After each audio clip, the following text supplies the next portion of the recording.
سائر الخلق وعواقب العمل نحمده على عظیم احسانه ونیر برهانه ونوامی فضله وامتنانه ان اللہ بعث محمدا نذیرا للعالمین وامینا علی التنزیل ثم الصلاة والسلام علی النبی الکریم الذي سمي في السماء بأحمد وفي الأرضين أبي القاسم مصطفى محمد اللهم صل على محمد وعلى محمد وعلى أهل بيته الطيبين الطاهرين المعصومين المظلومين المنتجبين المنتخبين الذين أذهب الله عنهم الرجس وطهرهم تطهيرا اللهم صل على محمد وعلى محمد اما بعد فقد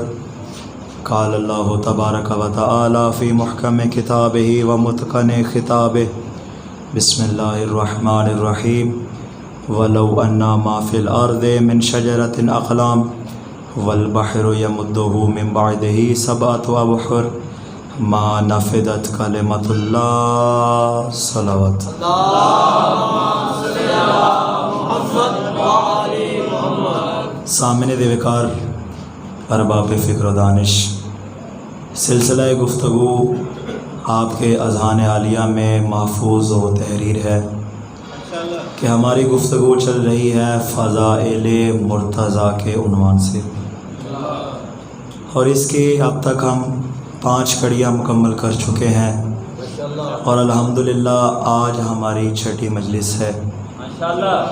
آج میرا دل چاہتا ہے کہ میں پڑھوں فضائل مرتضیٰ بزبان اہل بیت۔ ماشاءاللہ خاندان اہل بیت نے، خاندان عصمت و طہارت نے جو امیر کائنات کے فضائل پڑھے، میں وہ فضائل پڑھنا چاہوں گا۔ بسم اللہ لیکن اس سے پہلے ہمیں یہ سمجھنا ہوگا کہ اہل بیت کہتے کسے ہیں۔ جب تک ہمیں یہ پتہ نہیں ہوگا کہ اہل بیت میں کون کون لوگ ہیں، ہمیں سمجھ نہیں آئے گی کہ کون کس کی تعریف کر رہا ہے، بسم اللہ کیونکہ اہل بیت کے حوالے سے بہت سے اشتباہات پائے جاتے ہیں اور اس کی تعداد میں بہت اختلاف بھی کیا جاتا ہے۔ مجھے ضرورت نہیں کہ میں کسی قسم کے اختلاف کو بیان کروں، میں فقط خدا کی جو بیان کردہ تفصیل ہے میں اس سے نتیجہ دے کے انشاءاللہ گفتگو کو آگے بڑھاؤں گا۔ بسم اللہ اہل بیت کو سمجھنے کے لیے ہمارے پاس خدا کی سب سے جو بہترین آیت ہے وہ آیت تطہیر ہے، ماشاءاللہ کہ جس میں خالق کردگار ارشاد فرماتا ہے کہ اس خالق کا بس یہی ارادہ ہے کہ وہ اہل بیت کو ایسے نجاست سے دور رکھے جیسے دور رکھنے کا حق ہے۔ اور کس مقام پہ ہے یہ آیت تطہیر؟ میں کہوں گا کیا حسن انتخاب ہے اس خالق کا کہ اس نے اس آیت کو ایسے مقام پر رکھا کہ جہاں پہ اس کو آنا چاہیے تھا، ماشاءاللہ اور جس مقام پہ یہ آیت ہے اگر ہمیں یہ سمجھ آ گئی تو پھر ہمیں سمجھ آ جائے گا کہ اہل بیت میں کون کون شامل ہے۔ بسم اللہ اللہ نے سورہ مبارکہ احزاب میں نبی کریم صلی اللہ علیہ وآلہ وسلم کی ازواج کے کچھ احکام بیان کیے ہیں اور کہا ہے نبی کی بیویوں تم اپنے گھروں میں رہو اور ایسی زیب و زینت نہ کرو جیسی زمانہ جاہلیت میں کی جاتی تھی۔ اللہ نے آیت تطہیر سے پہلے بھی ازواج کے احکام بیان کیے اور آیت تطہیر کے بعد بھی ازواج کے احکام بیان کیے، تو اس کا مطلب یہ ہے شروع میں بھی ازواج کا تذکرہ، بعد میں بھی ازواج کا تذکرہ۔ اسی لیے تو بہت سے لوگوں نے کہا کہ آیت تطہیر میں ازواج بھی شامل ہیں، چلے میں تھوڑا سا مسئلہ حل کر دیتا ہوں. رسول خدا کی کتنی ازواج تھیں؟ جو زیادہ روایت بتاتی ہے وہ کہتی ہے 11، جو کہتی کم تھی وہ کہتی ہے 9. رسول خدا کی چلے کم سے کم بیویاں بھی اگر ہم مان لیں 9، تو یہ آیات اس وقت نازل ہوئی جب جناب خدیجہ دنیا سے پردہ کر چکی تھیں. تو کتنی ازواج بچ گئیں؟ 8. شاباش. 8 ازواج کے ساتھ جناب سیدہ فاطمہ الزہرا کو شامل کریں تو کتنی عورتیں ہو جائیں گی؟ 9 عورتیں ہیں اس مقام پہ. دوسری جانب دیکھیں مرد کتنے ہیں؟ کتنے مرد ہیں؟ آہستہ آواز ہو گئی. ماشاءاللہ 4 افراد ہیں، محمد، علی، حسن اور حسین. ایسے ہی ہے نا؟ اگر ہم رسول خدا کو نکال دیں، بھائی کیوں نکالیں؟ اس لیے کہ رسول کے ہی تو اہل بیت ہیں. اگر ان کو شمار نہ کریں پیچھے کتنے مرد بچ گئے؟ 3. ان 3 مردوں میں بھی 2 بچے ہیں. بچوں کو مرد نہیں کہا جاتا، مرد اس کو کہا جاتا ہے جو بالغ ہو. 2 بچے بھی نکل گئے. کون بچ گیا؟ اکیلا علی بچ گیا. 9 عورتیں بچ گئی. اس کے باوجود بھی خالق نے 9 عورتوں اور 1 مرد کو ملا کر اس انداز سے تعارف نہیں کروایا جیسے کروانا چاہیے تھا. اللہ نے جب ازواج کے احکام بیان کیے تو کہا فتعالینا اسرحکنا کلنا وغیرہ وغیرہ. جتنے بھی الفاظ استعمال کیے اللہ نے وہ والے الفاظ استعمال کیے جو عورتوں کے لیے استعمال ہوتے تھے. لیکن جب آیت تطہیر کی باری آئی اس خالق نے کہا انما یرید اللہ لیذھب عنکم. میں کہوں گا بار الہ 9 عورتیں ہیں، اکیلا مرد ہے. تجھے چاہیے تھا تو کہتا انما یرید اللہ لیذھب عنکنا. بھائی انکن آتا ہے عورتوں کے لیے، انکم آتا ہے مردوں کے لیے. اللہ نے کہا نہیں، میں یہاں پہ انکم ہی کہوں گا. میں کہوں گا بار الہ انکنہ کیوں نہیں کہا، انکم کیوں نہیں کہا؟ آوازی کردگار آئے گی. میں یہاں پہ عورتوں کو مخاطب نہیں کر رہا، میں مردوں کو مخاطب کر رہا ہوں. میں کہوں گا بار الہ مرد کون سا اتنے سارے ہیں؟ مرد تو اکیلا علی ہے، تو جمع کا لفظ کیوں استعمال کر رہا ہے؟ آواز کردگار آئے گی. یہاں اکیلا علی مراد نہیں، علی سے لے کر مہدی تک کے 12 امام مراد ہیں.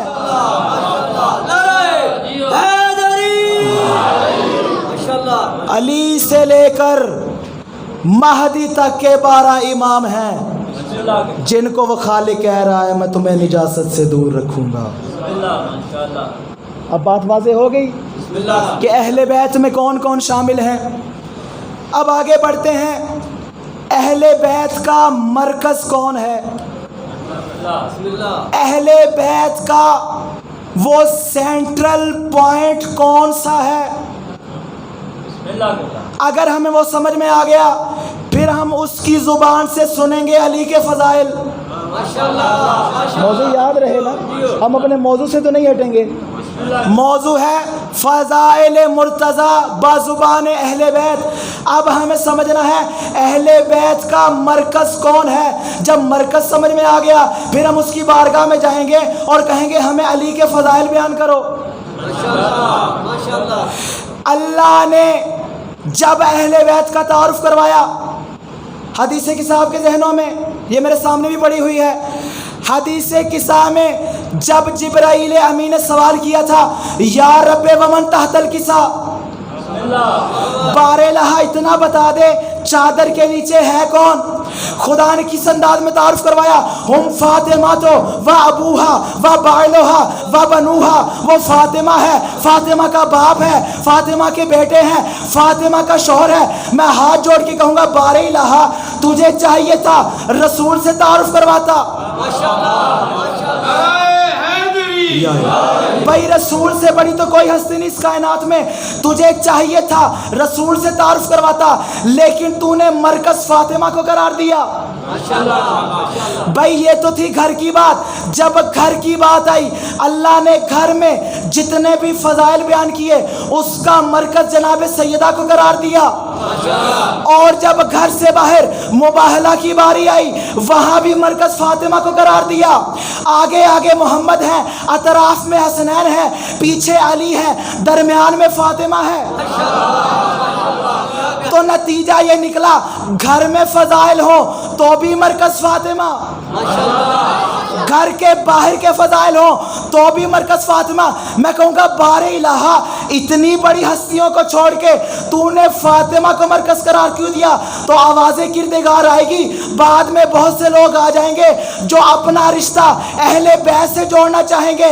میں نے مرکز فاطمہ کو اس لیے قرار دیا، تم اس کو مرکز کی طرف پلٹا دینا. اگر فاطمہ کا محرم ہوا تو اہل بیت میں ہوگا، اگر نامحرم ہوا تو اہل بیت سے دور ہوگا.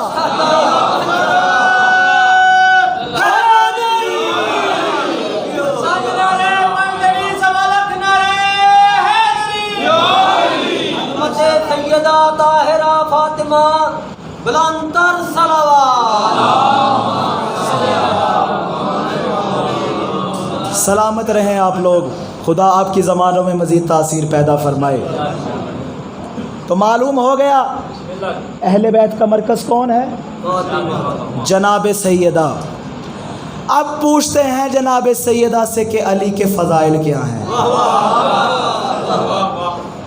ایک روز امیر کائنات اور سیدہ کائنات ایک ساتھ بیٹھے کھجوریں کھا رہے تھے. ماشاءاللہ ماشاءاللہ. کیا کھا رہے تھے؟ کھجوریں کھا رہے تھے کہ یہ دونوں ہستیاں آپس میں اس انداز سے ہم کلام ہوئی. بھائی میں رک کے جاؤں گا. دونوں ہستیاں آپس میں اس انداز سے ہم کلام ہوئی. علی نے کہا اے فاطمہ، رسول آپ کو زیادہ نہیں چاہتے، مجھ علی کو زیادہ چاہتے ہیں. رسول آپ کو زیادہ نہیں چاہتے، مجھ علی کو زیادہ چاہتے ہیں. جناب سیدہ نے کہا ایسا ہو ہی نہیں سکتا، میں تو وہ فاطمہ ہوں جو باغ نبوت کا ثمر ہوں. ارے میں وہ فاطمہ ہوں جس سے رسالت کی نسل چلی ہے. جیسے علی نے جملہ سنا کہا فاطمہ ایسے تو فیصلہ نہیں ہو سکتا، ہم چلتے ہیں اسی رسول کائنات کے پاس، وہ ہمارا فیصلہ کریں گے کہ علی افضل ہے یا فاطمہ افضل ہے. بھائی بڑا ہی خوبصورت مکالمہ ہے. میرا نہیں خیال آپ لوگوں نے سنا ہوگا. یہ مکالمہ 48 جملوں پہ مشتمل ہے. کوشش کروں گا سارے نہ صحیح تو کچھ نہ کچھ بیان کروں، لیکن ایک بات یاد رکھیے گا، نہ علی اپنی فضیلت ثابت کر رہے ہیں نہ فاطمہ اپنی فضیلت ثابت کر رہی ہیں. تو پھر ہو کیا رہا ہے؟ علی چاہتے ہیں میں فاطمہ کے فضائل سنوں اور فاطمہ چاہتی ہیں میں علی کے فضائل سنوں. مکالمہ بیان کر کے انشاءاللہ آخر پہ نتیجہ دوں گا کہ دونوں میں سے افضل کون ہوگا. رسول کائنات کے پاس آئے دونوں ہستیاں، میں کہوں گا حسن کائنات بارگاہ رسالت میں آئے اور آ کر کہا یا رسول اللہ آپ کو فاطمہ زیادہ پیاری ہے یا علی پیارا؟ اب سنیے گا رسول کا جملہ. رسول کائنات نے فرمایا فاطمہ مجھے محبوب ہے، علی مجھے عزیز ہے.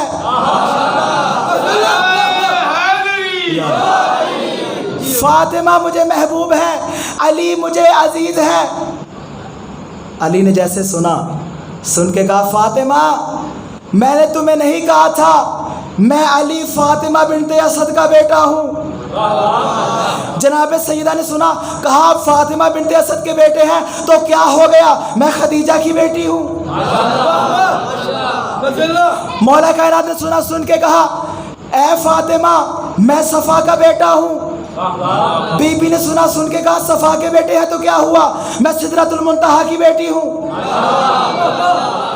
علی نے کہا میں خیر الورا ہوں۔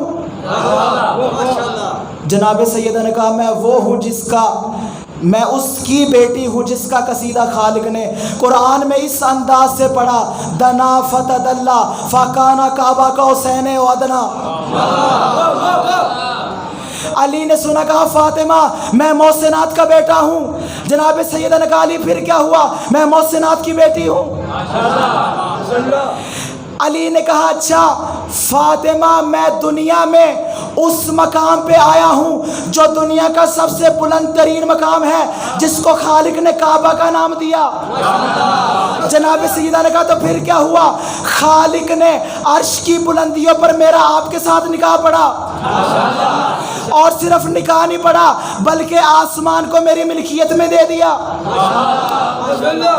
پھر علی نے کہا اچھا فاطمہ اگر یہ بات ہے تو پھر سنو، اللہ نے مجھ علی کو رسول کا علمدار قرار دیا۔ بی بی نے کہا پھر کیا ہوا، اللہ نے اسی رسول کو معراج کروائی۔ سنتے جائیے گا مکالمہ، بی بی اپنے فضائل، علی اپنے فضائل۔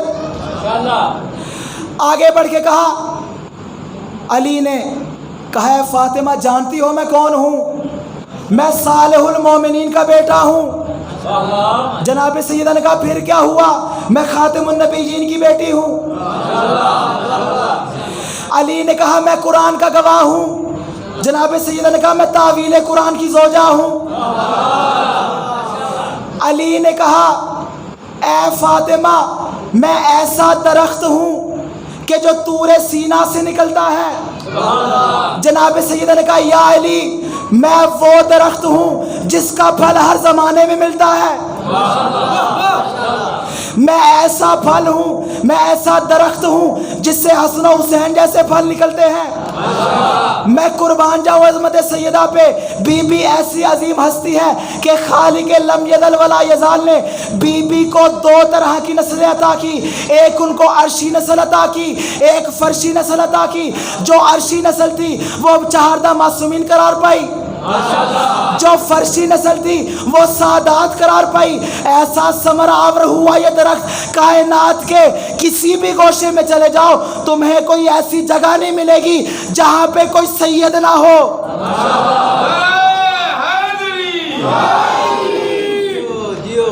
بی بی نے کہا میں ایسا درخت ہوں جو ہر زمانے میں پروان چڑھتا ہے۔ علی نے کہا فاطمہ میرے فضائل ابھی ختم نہیں ہوئے، ابھی میرے اور فضائل بھی ہیں۔ کہا ہے فاطمہ میں سورہ فاتحہ بھی ہوں، میں قرآن حکیم بھی ہوں۔ جناب سیدہ نے کہا میں بنت نبی کریم ہوں۔ پھر علی نے کہا میں نبائے عظیم ہوں۔ جناب سیدہ نے کہا اگر آپ نبائے عظیم ہیں تو پھر سنو، میں دختر صادق و امین ہوں۔ علی نے کہا میں حبل متین ہوں۔ جناب سیدہ نے کہا اگر آپ حبل متین ہیں تو میں دختر خیر خلق اجمعین ہوں۔ علی نے کہا اچھا اگر یہ بات ہے تو پھر سنو، میں میدانوں میں گرجنے والا شیر ہوں۔ جناب سیدہ نے کہا اگر آپ شیر ہیں تو میں فاطمہ وہ واسطہ ہوں جس سے لوگوں کے گناہ معاف ہوتے ہیں۔ علی نے کہا اچھا فاطمہ اگر یہ بات ہے تو پھر سنو، میں وہ علی ہوں جس نے نبی خاتم کی تصدیق کی۔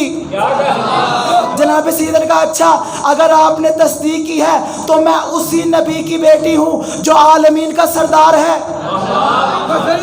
علی نے کہا میں بنو ہاشم کا سردار ہوں۔ جناب سیدہ نے کہا اگر آپ بنو ہاشم کے سردار ہیں تو میں محمد مصطفیٰ کی بیٹی ہوں۔ پھر کہا سیدہ فضائل ختم نہیں، مجھ علی کے بھی بہت سے فضائل پڑے ہیں۔ میں علی امام مرتضیٰ ہوں۔ جناب سیدہ نے کہا میں اس کی بیٹی ہوں جو سید المرسلین ہے۔ پھر علی نے کہا میں سید الاوصیاء ہوں، میں سید الاوصیاء ہوں۔ جناب سیدہ نے کہا پھر کیا ہوا؟ میں خاتم النبیین کی لخت جگر ہوں۔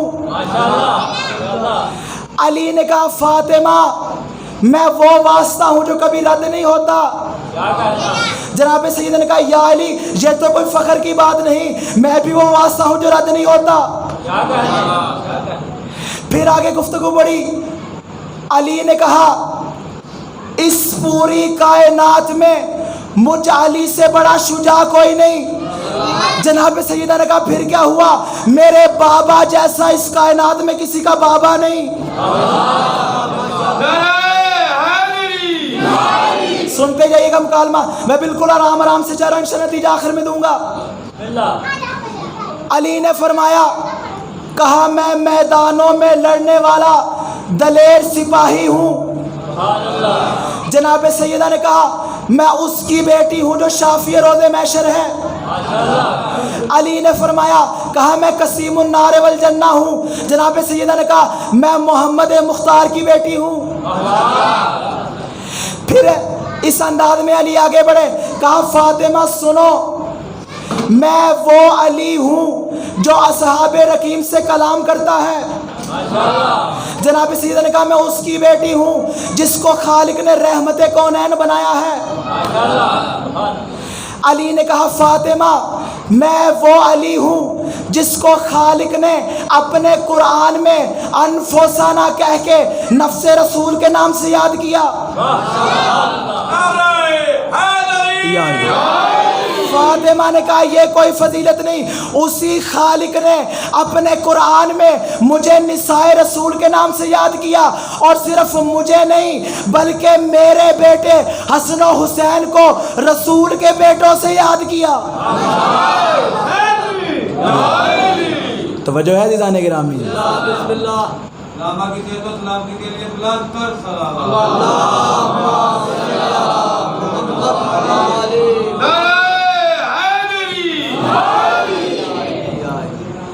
پھر گفتگو آگے بڑھی، کہا سیدہ ابھی میرے فضائل ختم نہیں ہوئے، سنو میں علی کون ہوں؟ میں وہ علی ہوں جس کو عارفوں کی زندگی کہا جاتا ہے۔ میں وہ علی ہوں جسے عارفوں کی زندگی کہا جاتا ہے۔ جناب سیدہ نے کہا پھر کیا ہوا؟ میں وہ فاطمہ ہوں جسے راغبین کی نجات کا راستہ کہا جاتا ہے۔ پھر علی نے کہا اچھا فاطمہ اگر یہ بات ہے تو سنو، میں خدا کا قیمتی خزانہ ہوں۔ جناب سیدہ نے کہا اگر آپ قیمتی خزانہ ہے تو میں خدا کا بہترین کلمہ ہوں۔ علی نے فرمایا، کہا اے فاطمہ میں خدا کی سب سے بہترین نیکی ہوں۔ جناب سیدہ نے کہا اگر آپ بہترین نیکی ہیں تو میں کائنات کی عورتوں میں سے بہترین عورت ہوں۔ علی نے کہا فاطمہ اگر یہ بات ہے تو پھر سنو، میں وہ علی ہوں جسے حوامیم کہا جاتا ہے۔ جناب سیدہ نے کہا اگر آپ حوامیم ہیں میں وہ فاطمہ ہوں جسے تواسین کہا جاتا ہے۔ کیا ہے یہ حوامیم؟ قرآن میں پڑھا ہے نا حامیم، حامیم کی جمع حوامیم اور تاسین کی جمع تواسین۔ پھر علی نے کہا ہے فاطمہ میں وہ علی ہوں جس کی وجہ سے آدم کی توبہ قبول ہوئی۔ کہا علی یہ کوئی فخر کی بات تو نہیں، جن کلمات پہ آدم کی توبہ قبول ہوئی ان میں ایک فاطمہ کا بھی نام تھا۔ علی نے کہا فاطمہ میں کشتی نوح ہوں، جو اس میں سوار ہو گیا وہ نجات پا گیا، جس نے اس کو چھوڑ دیا وہ ہلاک ہو گیا۔ جناب سیدہ نے کہا یا علی صرف آپ کشتی نوح نہیں ہے، میں فاطمہ بھی کشتی نوح ہوں۔ علی نے کہا اچھا فاطمہ اگر یہ بات ہے تو پھر سنو، میں علی طوفان نوح ہوں۔ جناب سیدہ نے کہا پھر کیا ہوا؟ میں سورہ نوح ہوں۔ جناب سیدہ نے کہا اے علی، مولا کائنات نے فرمایا، کہا اے فاطمہ میں وہ علی ہوں جس کی وجہ سے ہوائیں چلتی ہیں۔ جناب سیدہ نے کہا اگر آپ کی وجہ سے ہوائیں چلتی ہیں تو میری وجہ سے جنت میں نہریں چلتی ہیں. یا خدا ان آوازوں کو سلامت رکھے، ان بچوں میں مزید ولولہ پیدا کرے، یہ ذکر حسین اسی طرح بلند کرتے رہیں. توجہ ہے عزیزان گرامی. علی نے کہا میں طور ہوں، جناب سیدہ نے کہا میں کتاب مستور ہوں. علی نے کہا میں رک منشور ہوں، جناب سیدہ نے کہا میں بیت معمور ہوں. علی نے کہا میں سقف مرفوع ہوں، جناب سیدہ نے کہا میں بحر مسجور ہوں. علی نے کہا میں وہ ہستی ہوں کہ جس کے اندر سارے انبیاء کا علم موجود ہے. جناب سیدہ نے کہا میں اس کی بیٹی ہوں جو اولین کا بھی سردار ہے، جو آخرین کا بھی سردار ہے. پھر علی نے کہا، بس مکالمہ آخر پہ آگے نتیجہ دینے جا رہا ہوں. پھر علی نے کہا اے فاطمہ میں وہ علی ہوں کہ جو رسول کے بعد خیر البریہ بنا. جناب سیدہ نے کہا اگر آپ خیر البریہ ہیں تو میں برہ زکیہ ہوں.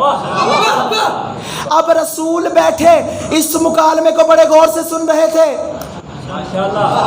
رسول مسکرائے اور مسکرا کے کہا اے فاطمہ اپنے چچا زاد سے بحث کرنے کی ضرورت نہیں، یہ وہ علی ہے. اب علی نہیں بول رہے، رسول علی کی طرف سے بول رہے ہیں، کہہ رہے یہ وہ علی ہے جو ذوالبرہان ہے. جناب سیدہ نے اپنے بابا کو دیکھا، دیکھ کر کہا بابا علی اگر ذوالبرہان ہے تو کیا ہوا، میں اس کی بیٹی ہوں جس پہ اترا قرآن ہے.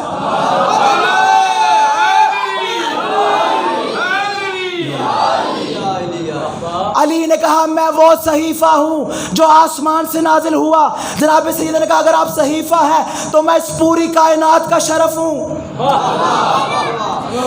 اب پھر رسول خدا بولے اور بول کر کہا اے فاطمہ تجھے علی سے گفتگو کرنے کی ضرورت نہیں، یہ وہ علی ہے جو شافی روض محشر ہے. جناب سیدہ نے سنا، اپنے بابا کو دیکھا، دیکھ کر کہا بابا اگر علی شافی روض محشر ہے میں فاطمہ خاتون محشر ہوں.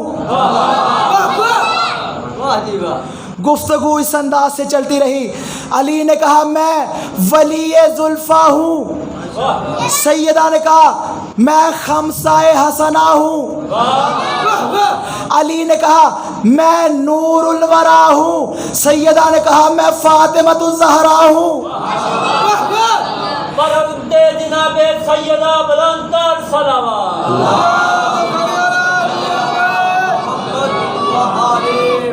بس اب سب کی توجہ میری طرف رہے، میں اپنا جملہ مکمل کرنے جا رہا ہوں. جو میں نے تقریر کی ابتدا سے اب تک کا مکالمہ پیش کیا ہے، اب اس مکالمے کا نتیجہ دینے جا رہا ہوں. جب علی و فاطمہ اس انداز سے گفتگو کر رہے تھے، کائنات کے رسول اب گویا ہوئے.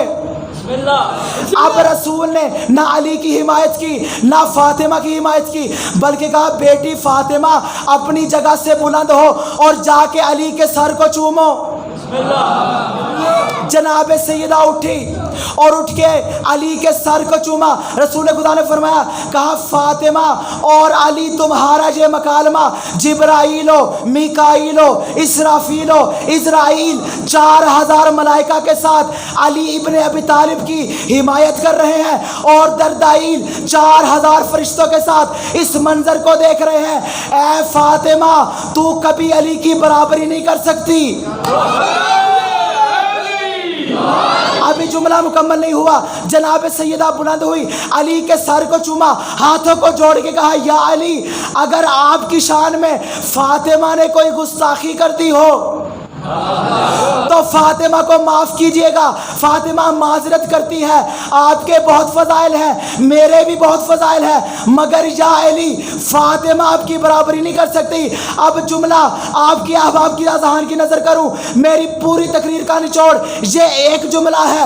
جناب سیدہ وہ عظیم ہستی کہ جس کے بارے میں خالق نے کہا تھا اگر اس کائنات میں علی نہ ہوتے تو کوئی فاطمہ کا ہمسر نہ تھا، وہ فاطمہ کہہ رہی ہے میں علی کی ہمسری نہیں کر سکتی۔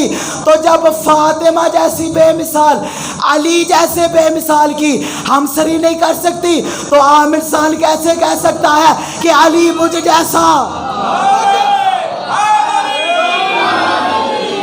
کل ایمان کل قرآن علی حق نعرہ حیدری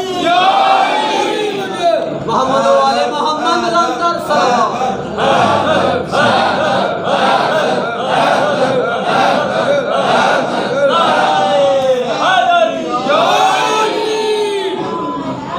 جناب سیدہ نے علی کے فضائل بیان کیے۔ بس اپنی گفتگو کو تمام کروں، دامن وقت میں زیادہ گنجائش نہیں۔ انشاءاللہ زندگی رہی تو کل یہی سے گفتگو کو آگے بڑھائیں۔ اگر آپ لوگ چاہتے ہیں کہ میں کل کا موضوع بتا دوں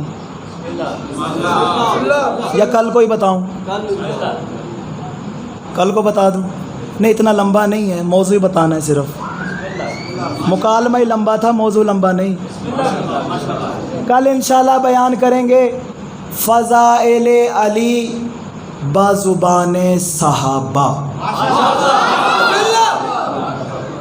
انشاءاللہ زندگی رہی تو کل ان صحابیوں کا ذکر کریں گے جو ہماری آنکھوں کے تارے ہیں۔ علی کے فضائل بہت زیادہ ہیں، ایسے فضائل کہ جن کی کوئی حد نہیں، اگر ان کو بیان کر دیا جائے یہ کائنات کم پڑ جائے۔ کون سمجھ سکتا ہے علی کے فضائل کو؟ یا علی کے فضائل کو محمد جانے یا محمد کا خدا جانے۔ اس لیے کہ خود حدیث ہے رسول خدا کی، یا علی تیری صحیح معرفت یا مجھ محمد کو ہے یا میرے خدا کو ہے۔ کوئی بھی علی کی ویسی معرفت حاصل نہیں کر سکتا۔ علی وہ بلند آفتاب ہے کہ جس کی روشنی سے ہم استفادہ کر سکتے ہیں، اس کو ہاتھ نہیں لگا سکتے۔ بس سامنے ذیوکار مصیبت کے چند جملے اور آپ کی زحمات کو تمام کروں۔ آج 6 محرم کا دن بھی گزر گیا عزادارو۔ جیسے جیسے یہ ایام گزر رہے ہیں مظلومیت حسین کا احساس بڑھتا چلا جا رہا ہے۔ مصائب سے پہلے میں ایک مختصر سا جملہ بیان کر کے پھر اپنی گفتگو کو آگے بڑھاؤں۔ تاریخ میں یہ بات ملتی ہے کہ جب امام زمانہ ظہور فرمائیں گے تو امام کا ظہور کس مقام پہ ہوگا؟ مکہ مکرمہ میں۔ امام خانہ کعبہ پہ آئیں گے، اذان دیں گے، وہیں سے امام کا ظہور ہوگا۔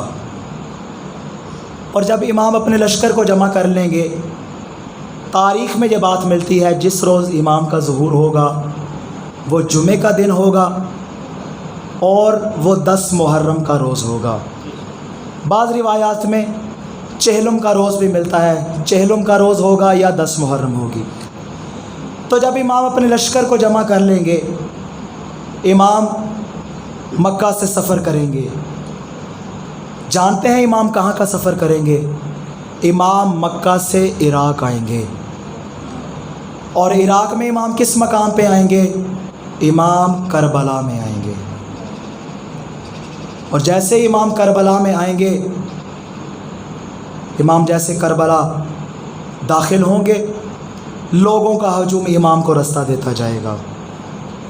امام حرم کی جانب بڑھتے چلے جائیں گے، اور جب امام زری کے دروازے کے پاس پہنچیں گے تو زری کا دروازہ خود بخود کھل جائے گا۔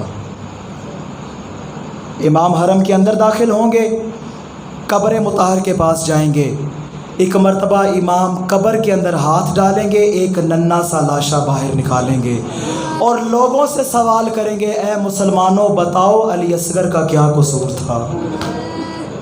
اجرکم اللہ عزادارو۔ آپ نے سنا تھا جب میں نے مدینے سے روانگی پڑی تھی، تو ایک جملہ میں نے پڑھا تھا کہ جب سادات کا قافلہ مدینہ سے چلنے لگا، مولا عباس آقا حسین کے پاس آئے اور آ کر کہا مولا اگر ہو سکے تو قافلے کو تھوڑی دیر کے لیے روک دیجئے۔ مولا نے سوال کیا تھا عباس قافلے کو کیوں روکنا ہے؟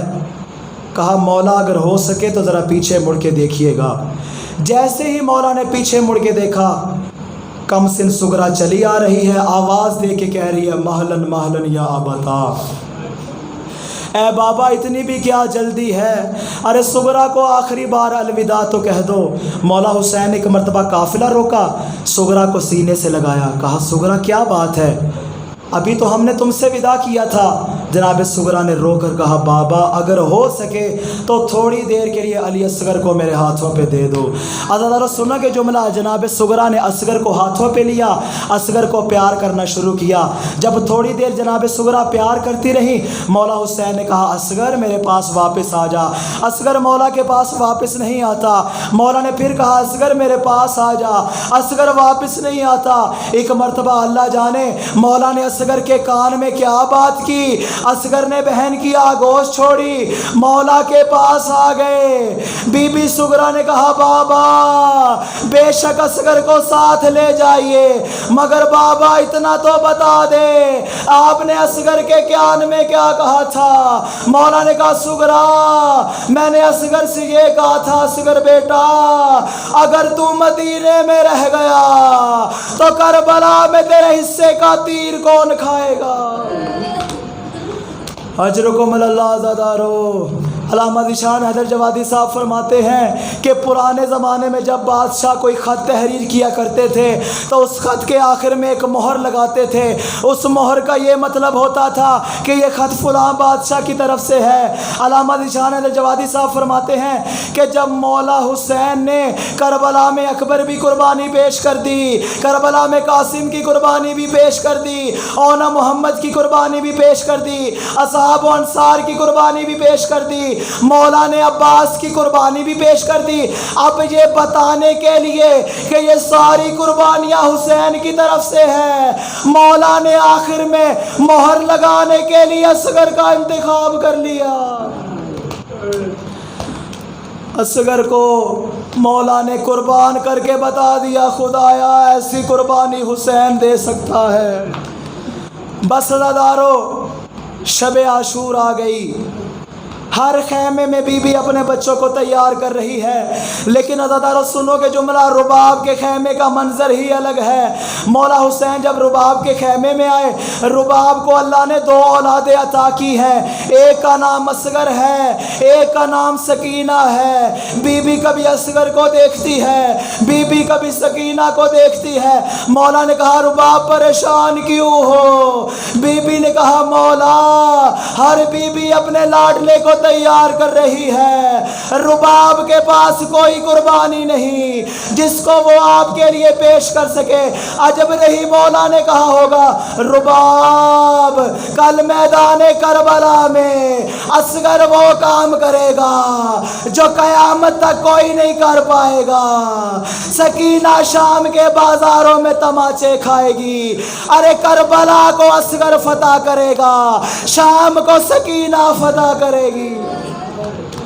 اجرکم اللہ عزادارو باب الحوائج کے مصائب ہیں۔ 32 سال کا عباس بھی باب الحوائج ہے، 6 ماہ کا اصغر بھی باب الحوائج ہے۔ جب آپ کی آنکھوں سے آنسو جاری ہو جائے دستے دعا بلند کرنا، باب الحوائج علی اصغر کا واسطہ دینا، خدا کبھی اصغر کا واسطہ رد نہیں کرتا عزادارو۔ بس عزادارو عاشور کا روز آ گیا، مولا نے سارے خاندان کی قربانیاں پیش کر دی۔ ایک مرتبہ میدان کربلا میں دائیں دیکھا تو لاشیں نظر آئے، مولا نے بائیں دیکھا تو لاشیں نظر آئے۔ پھر ایک مرتبہ صدا دی حل من ناصر ینصرنا، حل من مغیث یغیثنا، حل من ذاب یذوبون حرم رسول اللہ۔ مولا کی صدا بلند کرنا تھی۔